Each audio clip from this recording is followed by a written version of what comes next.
बिस्मिल्लाहिर्रहमानिर्रहीम। ऐश्वर्य के देखने और सुनने वालों को अस्सलाम वालेकुम। पता है, हर बार तुम्हें किसी चीज से दूर कर देने का मतलब ये नहीं होता कि तुम्हारे नसीब में नहीं है वो। कभी कभी अल्लाह तुम्हें उस चीज से इसलिए भी दूर कर देता है ताकि वो तुम्हें अपने करीब कर सके। इस चीज के लिए तुम्हारी जो तड़प है वो तुम्हें अल्लाह के करीब करती है। और जब तुम अल्लाह के इतना करीब हो जाते हो कि अल्लाह के बगैर और अल्लाह से बातें किए बगैर रह नहीं पाते हो, और अल्लाह तुम्हें वो चीज भी लौटा देता है जिसकी तड़प में तुम अपने रब को पहचान लेते हो। यही तो उसकी अता का अंदाज है कि वो पहले तुम्हें मांगना सिखाता है और फिर वहां से अता करता है जहां से मिलना तुम्हें मुमकिन नहीं लगता। वो तुम्हें तुमसे गुजार कर ही खुद तक लाता है। मुमकिन है जो तुम मांग रहे हो इस आजमाइश के बाद वही तुम्हारा सिला हो। यकीन रखो, जिसमें तुम्हारा मुकद्दर लिखा है बहुत ही रहीम है, वो रब है।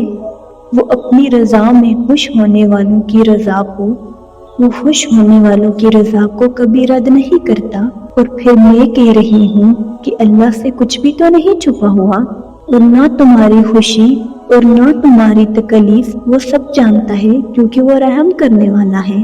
अगर तुम अंधा यकीन कर लोगे उस जात पर, तो अल्लाह ने सिर्फ एक कुन कहना है और फयाकुन सब हो जाएगा।